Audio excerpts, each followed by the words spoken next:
Amados, muy buenas noches en este tiempo. Seguimos nuestro recorrido bíblico por el nuevo pacto. Hoy vamos a estudiar la segunda carta del apóstol Pedro. Una carta pequeña que solo contiene 3 capítulos, pero de mucha importancia también. Aunque esta carta es parecida a la carta del apóstol Pablo a Timoteo, su segunda carta, y también muy parecida a la carta de Judas. Así que vamos a ver panorámicamente esta segunda carta del apóstol Pedro. ¿Ok? Entonces empezamos con el punto número 1.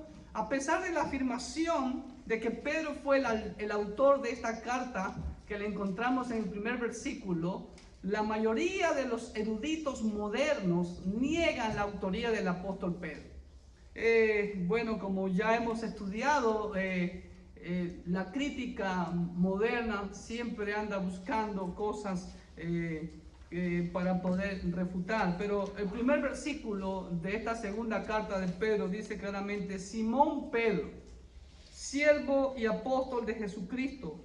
Ahí claramente se identifica quién es él. Y además vemos afirmaciones que el mismo autor, Simón Pedro, hace de cuando él estaba con el Señor Jesucristo, como vemos en el versículo 14 al 18, en este primer capítulo, que dice así: sabiendo que en breve debo abandonar el cuerpo, hablando de su muerte que estaba próxima, como nuestro Señor Jesucristo me ha declarado, también yo procuraré con diligencia que después de mi partida vosotros podáis en todo momento tener memoria de estas cosas, porque no os hemos dado a conocer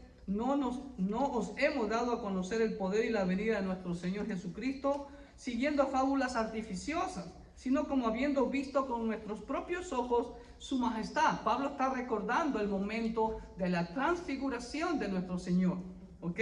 Pues cuando Jesús recibió de Dios Padre honra y gloria, le fue enviada desde la magnífica gloria una voz que decía: este es mi Hijo amado, en el cual tengo complacencia. Y nosotros, dice Pedro, oímos esta voz enviada del cielo cuando estábamos con él en el monte santo, en el monte de transfiguración. Entonces Pedro está testificando que él que él vio y oyó y vio toda la majestad, vivió con el Señor. Entonces el autor de esta segunda carta, y claramente, como lo dice también en el capítulo 3, versículo 1, esta es la segunda carta que les escribo. Entonces, haciendo referencia a la anterior que ya le estudiamos. Número 2. La fecha de la carta la podíamos fechar por el año 65 después de Cristo. Ahora, recuerden que lo que menciona aquí Pablo en capítulo 1, versículo 14, de que él iba a partir en breve, ¿no? Como el Señor le había dicho, es una profecía que la vamos a ver más adelante en Juan, capítulo 21, cuando el Señor resucitado, ¿no?, desayuna con ellos en las riberas, a las orillas del mar de Galilea, o el mar de Kineret.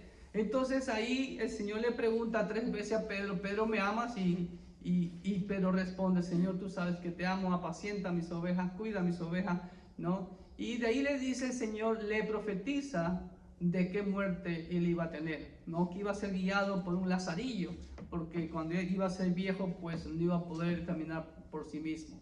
Entonces, la tradición dice que Pedro murió en Roma. Esa es una maqueta de la Roma antigua.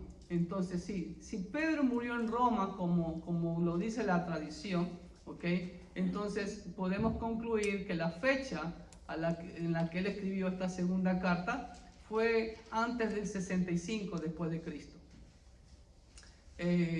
Vimos ya que en capítulo 1, versículos 3 y 14, Pedro hace referencia acerca de su muerte de acuerdo con la profecía que le hizo el Señor en Juan 21, 18 y 19, que dice así: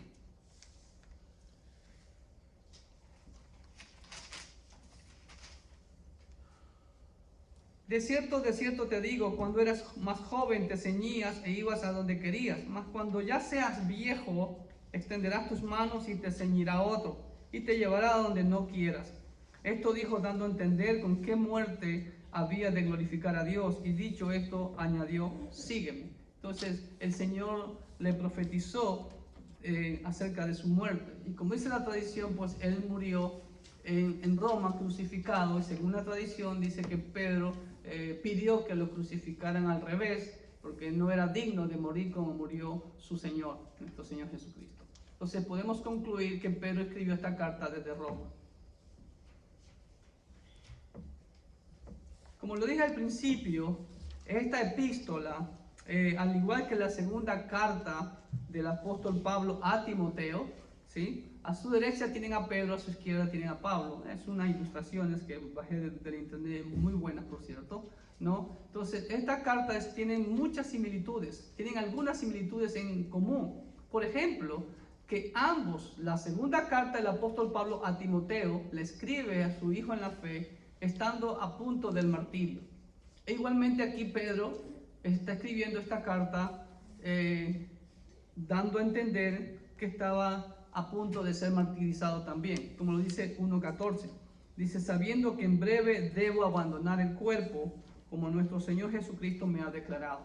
Entonces ahí vemos eso. Y en 2 de Timoteo 4:6, el apóstol Pablo le escribe a su hijo en la fe Timoteo, diciéndole que ya estaba también listo para ser sacrificado. 2 de Timoteo 4:6 dice, porque yo ya estoy para ser sacrificado y el tiempo de mi partida está cercano. Esa es la similitud que tiene 2 de Pedro con 2 de Timoteo.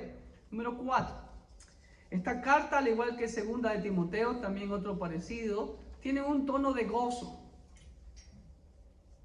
por la esperanza gloriosa de la venida de nuestro Señor Jesucristo. Pero en ambas también se profetiza, tristemente, se profetiza el alejamiento de la iglesia en cuanto a la fe.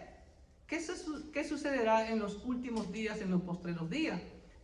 Como lo dice en 3:3 de 2 de Pedro, dice así, sabiendo primero esto, que en los postreros días vendrán burladores andando según sus propias concupiscencias, no, y engañarán también. Todo el capítulo 2 es una advertencia contra ello, ¿ok? En 2 de Timoteo 3:1, el apóstol Pablo dice así, también debes saber esto, que en los postreros días vendrán tiempos peligrosos. Y el Señor ya lo había dicho en Lucas 18, versículo 8. El Señor Jesucristo les advirtió lo que iba a pasar en los postreros días con la iglesia. Lucas 18:8 dice así, os digo que pronto les hará justicia, pero cuando venga el Hijo del Hombre, ¿hallará fe en la tierra? Y es lo que prácticamente estamos viviendo. Estamos viviendo una pandemia, pero la gente no busca de Dios. Vemos que la gente en las iglesias se ha alejado de Dios en estos momentos. Se han enfriado.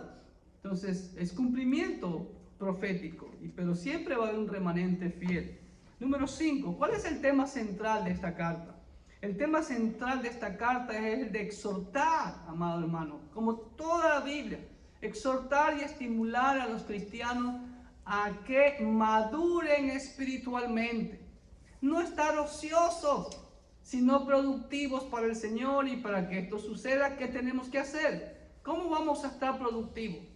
La práctica no se puede dar sin que antes conozcamos la enseñanza, la teoría, la doctrina. ¿Ok? Y como dicen algunos, mente ociosa, laboratorio del diablo.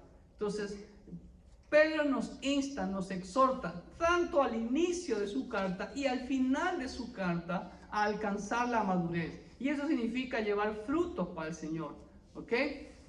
A través del conocimiento de su palabra. Miren lo que dice el capítulo 1, versículos 5 al 13. Vosotros también, poniendo toda diligencia, ¿sí? Todo el fuego al asador, como decimos a veces. ¿Okay? Por esto mismo, añadid, es una orden, añadid a vuestra fe virtud, añadid a la virtud conocimiento, añadid al conocimiento dominio propio, añadid al dominio propio paciencia, añadid a la paciencia piedad, añadid a la piedad afecto fraternal y por último, añadid al afecto fraternal amor, que es la clave de nuestra relación con Dios. Porque si estas cosas, escúchenme, están en ustedes y abundan, ojo, y la palabra están en griego es presente continuo, es todos los días, no es un día a la semana. Porque si todas estas cosas están en ustedes y abundan, no os dejarán estar ociosos ni sin fruto en cuanto al conocimiento de nuestro Señor Jesucristo. Pero, advierte Pedro, versículo 9, el que no tiene estas cosas tiene la vista muy corta, es ciego, habiendo olvidado la purificación de sus antiguos pecados, habiendo olvidado el propósito por la cual fuimos salvos, como lo dice en el antiguo pacto, cuando Dios saca a Israel de Egipto, como lo dice Pablo en primera de Tesalonicenses capítulo 1, versículo 9 y 10, que fueron sacados de los ídolos para servir al Dios vivo, como dice también en el libro de Hebreos, ¿no? Para que sirváis al Dios vivo. Aquí Pedro nos hace una exhortación y dice, por lo cual, hermano, versículo 10, tanto más procurad, una orden, hacer firme vuestra vocación. El cristiano tiene una vocación. Y la vocación es hasta la muerte. Y es día tras día, como la vocación de ser esposo, como la vocación de ser padre. Usted no es padre o esposo un día a la semana. Es todos los días, las 24 horas. ¿Sí? Por tanto más procurad hacer firme vuestra vocación y elección, porque haciendo estas cosas no caeréis jamás. Si usted se mantiene ocupado sirviendo al Señor, no va a caer jamás. No va a estar pensando en otras cosas.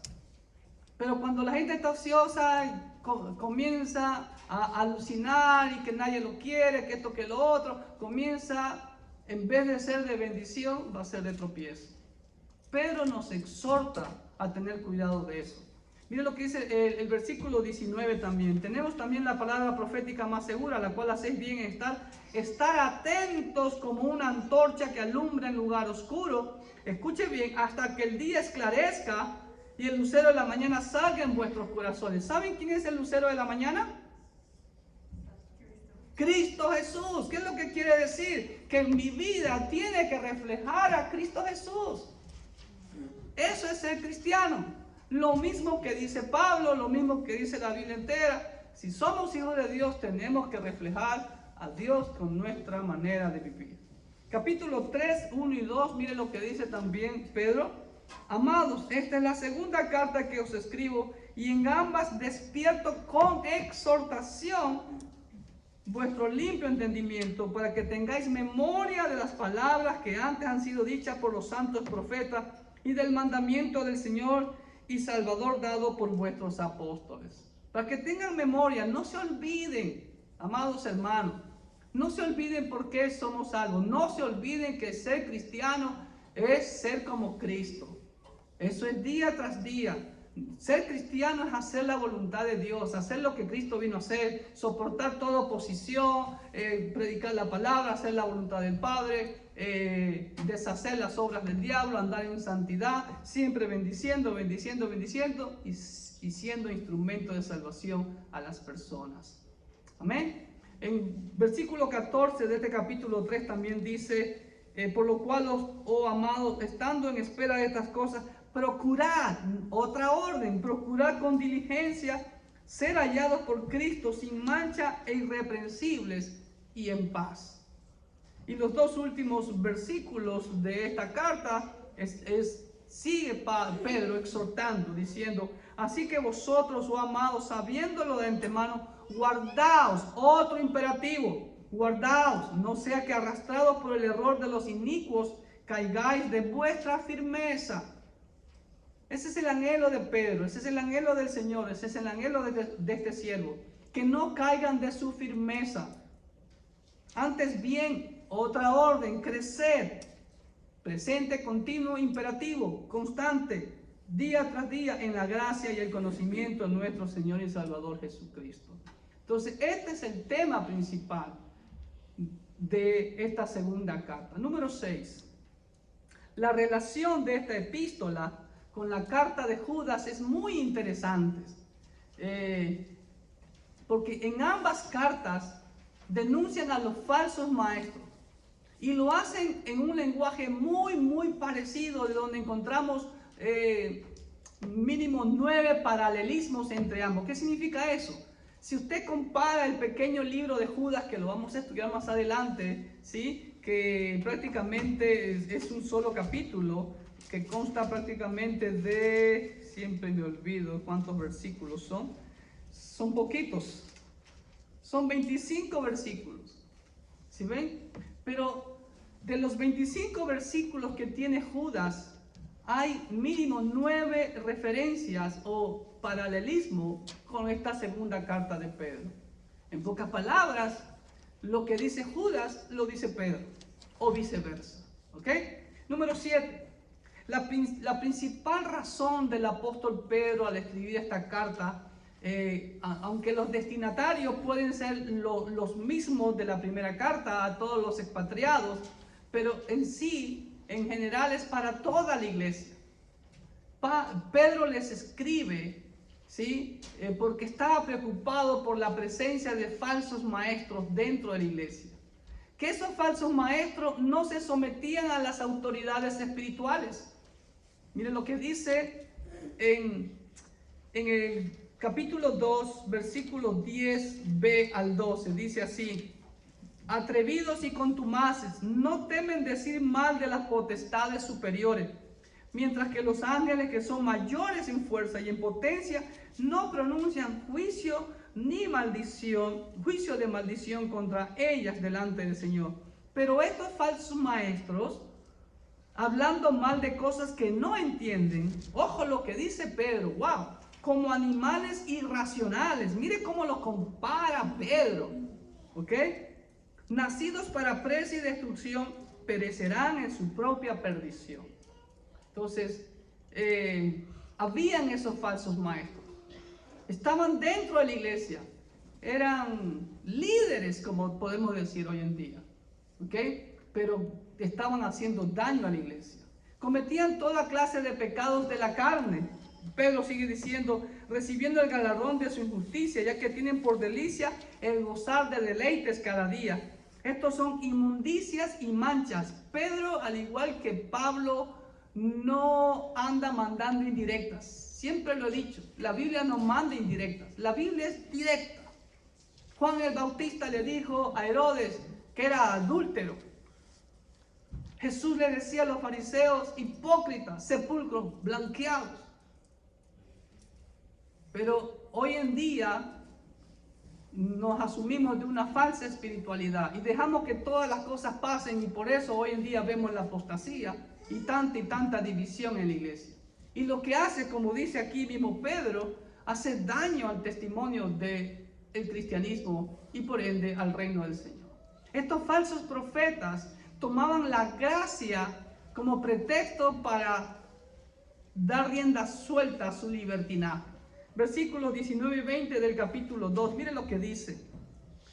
Les prometen libertad y son ellos mismos esclavos de corrupción, porque el que es vencido por alguno, escuche bien, el que es vencido por alguno es hecho esclavo del que lo venció. Ahí claramente Pedro está enseñando lo que Jesús les enseñó en Juan capítulo 8, que todo aquel que comete pecado se convierte en esclavo de quien le hace pecar, Satanás.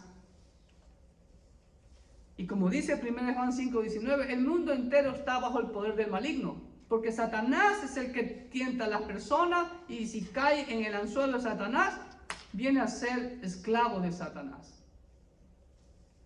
Y todos nosotros fuimos en algún tiempo, pero gloria a Dios que el Señor Jesús nos libertó. Como dice en Juan 8:32, conoceréis la verdad y la verdad os hará libre. Y en Juan 8:36 dice, si el Hijo libertare, seréis verdaderamente libres. ¿Ok? Número 8.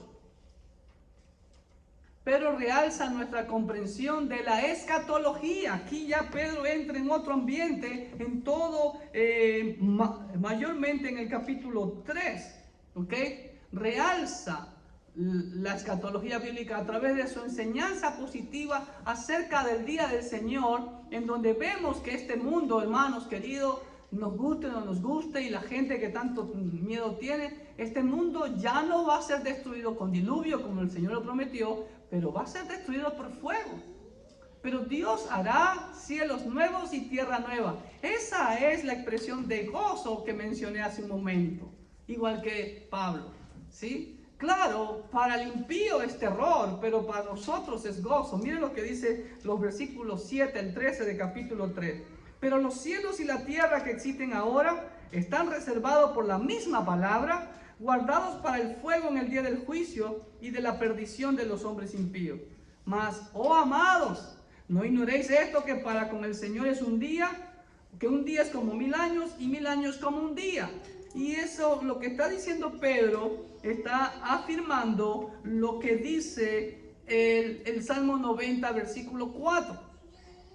Tanto en Salmo 94 y Pedro que lo confirma, aparece esta frase de que un día para el Señor es como 1000 años y 1000 años como un día.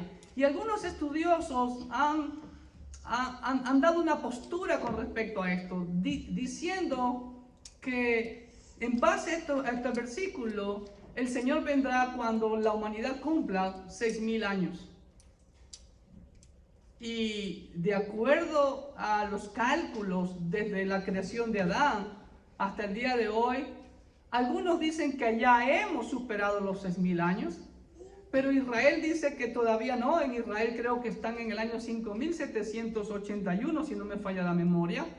Pero algunos piensan de que el año que está llevando Israel está muy atrasado y que algunos creen que ya estamos aproximándonos al año 6000 desde el día de la creación de Adán, de acuerdo al calendario de Dios. Recuerden que hay mucho tiempo que yo, en mi opinión personal, es muy difícil determinar los tiempos, pero estamos por ahí acercándonos al año 6000. Así que eso es una postura, ¿ok? Ahora, el versículo 9 dice: el Señor no retarda su promesa, según algunos la tienen por tardanza, porque se le burlaban, y hasta el día de hoy, que Cristo viene, siendo que se nos vuelve. Me dijo una señora, desde que yo soy niña vengo escuchando eso, de que Cristo viene y todavía no viene. Ok, bueno, alerta, están preparados.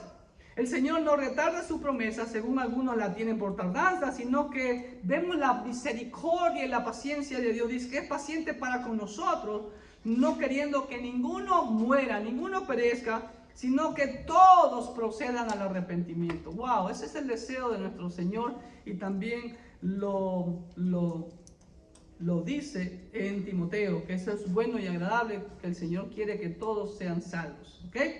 Pero el versículo 10 dice: pero el día del Señor vendrá como ladrón en la noche. Ojo, al creyente no viene como ladrón en la noche, porque el creyente está listo y velando.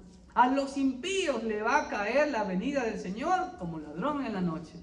El creyente no. Recuerden la parábola que Jesús hizo de las vírgenes sensatas y las insensatas.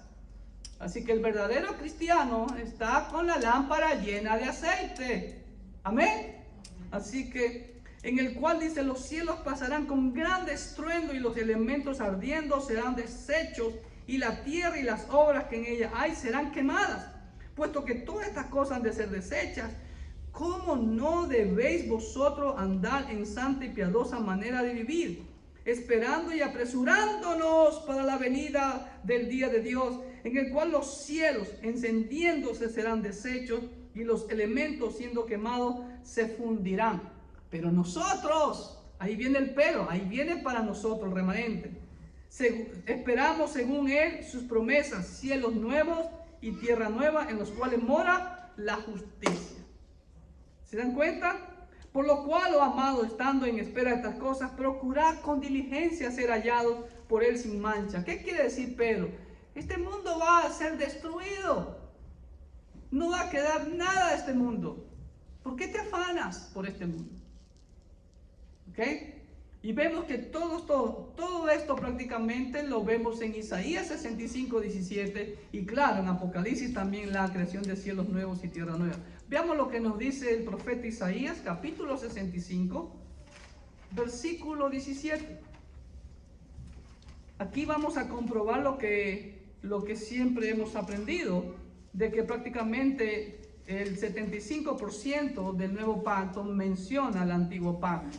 Isaías 65, 17 dice así: porque aquí que yo crearé nuevos cielos y nueva tierra, y de lo primero no habrá memoria, ni más vendrá al pensamiento. ¿Ok? 66:22 de Isaías dice, porque como los cielos nuevos y la nueva tierra que yo hago permanecerán delante de mí, dice Jehová, así permanecerá vuestra descendencia y vuestro nombre. Y Apocalipsis 21:1 claramente también nos dice el Señor a través del apóstol Juan, vi un cielo nuevo y una tierra nueva, porque el primer cielo y la primera tierra pasaron y el mar no existía más. Esa va a ser la realidad de este mundo. Pero el mundo sigue su marcha alejándose del Creador cada día más. Número 9. Pedro asegura que las Escrituras, amados hermanos, y su interpretación no es particular de los hombres. ¿Qué quiere decir eso? Sino que Dios mismo, a través del Espíritu Santo, es el autor e intérprete de estas. Siempre hay la excusa, que yo no leo la Biblia, que la Biblia fue escrita por hombres. ¿No es verdad? Usted ha escuchado mucho eso. Y yo hago una pregunta, o hágale una pregunta a aquellos que dicen eso para refutar la Biblia o no leerla. ¿Qué libro en este mundo, de los millones que se han escrito, no ha sido escrito por un hombre? ¿Ok? Le ponemos el pretexto que la Biblia fue escrita por hombres y no la creemos o no la cree el incrédulo, el impío, pero sí creen otros libros. Dan validez, avalizan otros libros, pero no la palabra de Dios. Cuando la palabra de Dios es veraz. El mundo ha descubierto tantas cosas que la Biblia ya lo dice hace miles de años. ¿Ok? Y además, el autor ha sido Dios quien prácticamente dictó y los hombres simplemente copiaron. Y además Pedro dice claramente aquí que la interpretación no es privada de una persona o de una institución. La misma Biblia es su propio intérprete. Y para ello hay que conocer toda la Biblia. Hay que conocer los idiomas en que fue escrita la Biblia para poder interpretar y no dar una falsa interpretación. Y ahí vienen las herejías, ahí vienen todos los descalabros que hasta el día de hoy vemos.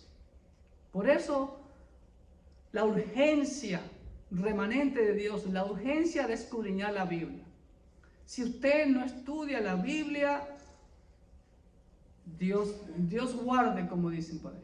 ¿Ok? Número 10.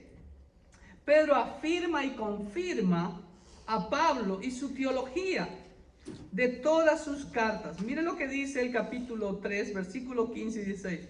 Y tener entendido que la paciencia de nuestro Señor es para salvación, como también nuestro amado hermano Pablo, según la sabiduría que le ha sido dada, os ha escrito a ustedes, casi en todas sus epístolas, hablando de ellas, de estas cosas, entre las cuales hay algunas difíciles de entender, claro, pero los indoctos o inconstantes la tuercen, la tergiversan, como también las otras escrituras para su propia perdición. ¿Ok? Entonces, eso sucedía, hermanos. Entonces, Pedro afirma y confirma a Pablo su teología. Los apóstoles, cada uno Dios lo usó para escribir lo que Dios quería hacernos que nosotros entendiéramos, conociéramos y lo pusiéramos en práctica. Pero que lamentablemente, no solamente las cartas de Pablo, sino todas las escrituras, como dice Pedro, los indoctos, los falsos maestros, los herejes, los que tienen solamente el pensamiento en uno mismo y no en los demás y en hacer la voluntad de Dios, tergiversan las escrituras. Algunos dicen sus cosas, inclusive mencionando la escritura. Y no nos asombremos, como dice Pablo, porque Satanás se disfraza como ángel de luz. Recordemos que Satanás usó la escritura cuando tentó a nuestro Señor Jesucristo, allá en Mateo capítulo 3. Ok, y por último, amados hermanos, esta pequeña carta de 3 capítulos y solamente 61 versículos. Yo le he bosquejado de la siguiente manera. Número 1, introducción, que son los primeros 2 versículos del capítulo 1. Número 2, exhortación a una vida de frutos. Si ve, Pedro empieza con una exhortación prácticamente y vamos a ver que termina con una exhortación. ¿Ok? Los versículos 3 al 14 del capítulo 1. Número 3, recuerdos de Pedro con nuestro Señor Jesucristo. Los versículos 15 al 18. Y también lo he puesto por separado, la necesidad del estudio de la Escritura por ser Dios mismo el autor de ellas. La urgencia, escribiría mejor, del estudio. Más en estos tiempos, amado hermano. Le animo en el nombre del Señor. No va a entender todo, seguro, poco a poco, poco a poco, poco a poco, poco a poco. 5. Advertencia contra los falsos maestros. Prácticamente todo el capítulo 2 hasta los 3 primeros versículos del capítulo 3. Número 6. Vemos escatología bíblica. Pedro habla del día del Señor, que incluye la venida de Cristo, y también vemos sobre el estado eterno. O sea, la creación de cielos nuevos y nueva tierra y viviendo con el Señor por la eternidad. Que van los versículos 4 al 13 de este último tercer capítulo de segunda de Pedro. Y por último, los versículos 14 al 18, hay exhortación al crecimiento espiritual y la doxología. El versículo 18 dice, antes bien, creced en la gracia y el conocimiento de nuestro Señor y Salvador Jesucristo. A Él sea gloria, esa es la doxología. A Él sea gloria ahora y hasta el día de la eternidad. Amén. Cuando usted vea la palabra gloria ahí, eso es doxa en el idioma griego. Entonces, Pedro concluye con una doxología. Ahora, resumiendo, amados hermanos, los falsos maestros existieron al inicio y siempre han existido en tiempos de los profetas en el antiguo pacto. Muchísimos falsos profetas. Usted vio la lucha encarnecida que tenía nuestro Señor con los falsos líderes espirituales, los fariseos, los saduceos y aún con los herodianos. Cuando nace la iglesia, igual vemos eso. Y hoy en día no es la excepción. También dentro de nuestra amada iglesia universal hay muchos falsos maestros. Y como dice aquí Pedro, les habla fuerte, dice, son animales irracionales, que no están viendo el daño que le están haciendo a la obra de Dios. Yo muchas veces he tenido que pedir perdón a las personas, porque la excusa que ponen es que, es que los cristianos son esto, los cristianos son... Yo fui víctima de eso mismo, pero el enfoque debe estar siempre en nuestro Señor Jesucristo. Él es el ejemplo por excelencia. No nosotros los pastores, pero como pastores tenemos que dar ejemplo. Pero usted como miembro, la exhortación es a crecer, a llevar fruto, a cumplir como siempre la Biblia enseña. Y este siervo lo repite, como Pedro dice, yo sé que ya saben, pero no dejaré de recordarles que usted y yo fuimos salvos. Primero, usted y yo fuimos creados para glorificar a Dios. Y al ser salvos por Jesucristo, fuimos todavía reconfirmados, tenemos que ser predestinados a ser como Cristo. Como Pedro lo dice aquí, hasta que el día esclarezca y el lucero de la mañana salga en vuestros corazones. ¿Sí? Salga. Ser cristianos es eso, refleja a Cristo con lo que dice y con lo que hace. Ese es el deseo de Dios y de este siervo para cada uno de ustedes. Espero que este estudio le haya animado, le haya edificado y compártalo con sus amigos para que más personas sean edificadas. Que Dios les bendiga grandemente.